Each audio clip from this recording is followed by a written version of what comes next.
Hello mga kapitbahay! So ayan, today po is July 12. Time na is 11:15. So nandito tayo ngayon sa St. Jude Phase 2. Bibisit lang natin yung mga bahay na inavail ng ating mga clients, soon to be our kapitbahay. So unahin natin yung dito sa Block 4. Ayan. Dalawang units dyan is sa client po natin. Hinintay na lang po natin yung process nila sa pag-ibig. Gawa na yung bahay nila. OFW po yun, dalawang unit dito sa Block 4. So, ito naman pong isa, tapos na din po yung bahay nila Ma'am and Sir from Marinduque. Ayan, hello po sa aming mga kababayan sa Marinduque. Taga Marinduque po yung nag-avail nitong bahay na to. Si Sir naman po ay isang seaman. So, yung bahay po ni Sir at saka nila Ma'am is, ayan, malapit po sa amenities.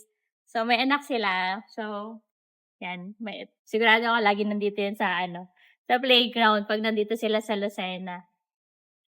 So, may client din po tayo dito sa kabilang, sa end unit naman, Claire din. Bilis kasing masold nitong Claire, so buti na lang may mga clients tayo na naka-avail dito sa main road. Ayan. Client natin is from America naman. Yan. At kasama niya is si Ma'am Nasal Ligaspi ngayon. Shoutout po kay Ma'am na nasa Albay ngayon. See you soon. Saka kay Boss pag-uwi ni Boss galing America. So, ayan. May mga clients pa tayo dito sa Block 5. Ayan. Meron tayong dalawang clients dyan. Tapos na rin yung bahay nila. Na-excite na kami kasi nasa process na lang sila sa pag-ibig.